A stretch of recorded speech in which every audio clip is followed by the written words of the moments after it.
நீங்க இதுவரைக்கும் பார்த்த கேஸ் ஏதாவது ரொம்ப வியர்டா, இப்படியெல்லாம் கூட கேஸ் எடுத்துட்டு வருவாங்களா? அந்த மாரி ஏதாவது கேஸஸ் இருக்காங்க? இப்போ வந்து பார்த்தீங்கன்னா, ஒரு இது லேட்டஸ்ட்டா பண்ணது நம்ப. ஒரு தம்பி வந்து கல்யாணம் ஆயிடுச்சு. அ ஒரு 1 இயர் ஆகுது. அ என் ஒய்ஃப் வர்றாங்க.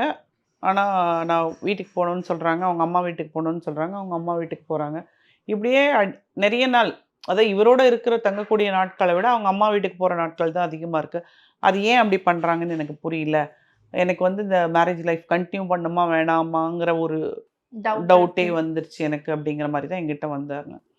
அப்போ நம்ப அவங்கள ஃபாலோ பண்ணி பார்க்கும்போது, அவங்க அம்மா வீட்டுக்கு இவங்க போறாங்க இல்லையா? அந்த டைம்ல நம்ம பார்க்குறோம்.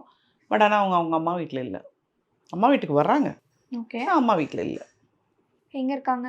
அவங்க அம்மா வீட்டுக்கு போயிட்றாங்க. அம்மாவோடயே அம்மா வீட்டுக்கு போயிட்றாங்க. ஓகே. அது நல்ல விஷயம் தானே. அவங்க பாட்டி வீட்டுக்கு தானே போறாங்க. பாட்டி வீட்டுக்கு தான் போறாங்க. அங்க கல்யாணம் ஆகாத மாமா இருக்காருல்ல, ஓகே.